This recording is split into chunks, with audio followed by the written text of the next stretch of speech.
আজকে আমাদের এই ইউনিক রেসিপি খাওয়ার জন্য এক মেহমানকে জোর করে দাওয়াত করেছি আর বলেছি আসার সময় যেন বাজার করে নিয়ে আসে। কোনো মেহমান কারো বাসায় যাওয়ার আগে যদি এই ধরনের কন্ডিশন দেওয়া হয় তাহলে কি কোনো মেহমান আসতে চাইবে? তবে আমাদের মেহমান কিন্তু খুবই ভদ্র, তাকে বলা মাত্র সে চলে এসে। আজকে এই বাঁধাকপির পাকোড়ার জন্য কিন্তু খুব বেশি কিছু লাগছে না, খুবই ছোট্ট একটা বাঁধাকপির অর্ধেক অংশ নিয়েছি। বেশ কিছু মশলা দিয়ে আগে থেকেই পেঁয়াজটাকে কিন্তু মাখিয়ে রাখা হয়েছে। এখন সেটার সাথে আমরা একটা ডিম অ্যাড করে দিব আর এখন সব কিছু একসাথে মেখে নেব।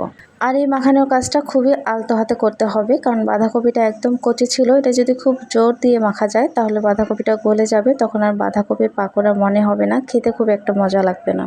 বাঁধাকপি মাখানো প্রায় শেষের দিকে। এই মুহূর্তে আমরা খুবই সামান্য একটু আটা দিয়েছি। আটা দেওয়ার কারণে বাঁধাকপিটা চতুর্দিকে ছড়িয়ে যাবে না। প্রত্যেক ফ্রাইডেতে কিন্তু আমরা আগে থেকে চিন্তা করে রাখি কোনোভাবে বাইরে বের হব না, তারপরও কোনো না কোনো কারণে আমাদের বের হতেই হয়। তবে এই ফ্রাইডেতে আমরা একদম সিদ্ধান্ত নিয়ে নিয়েছি যাই হয়ে যাক কোনোভাবে বের হব না।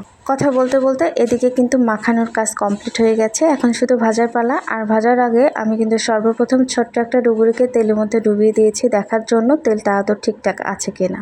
ডুবুরি তো নামা মাত্র সিগন্যাল দিয়ে দিয়েছে সব কিছু ওকে আছে, আপনি চাইলে এখন সবাইকে এক এক করে নামিয়ে দিতে পারেন। তার কথা মতো আমি এখন সবাইকে এক এক করে নামিয়ে দিচ্ছি। আর ডিমের কারণে পাকোড়াটা কিন্তু খুব সুন্দর করে ফুলছে।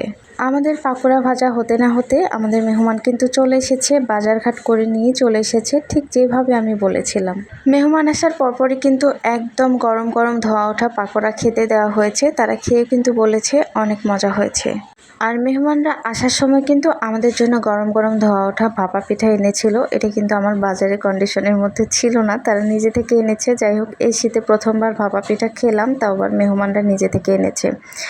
আর এতক্ষণ যারা ধৈর্য সহকারে আমার এই ভিডিওটি দেখেছেন অসংখ্য ধন্যবাদ। এভাবে আমাকে সাপোর্ট করে যাবেন। আল্লাহ হাফেজ।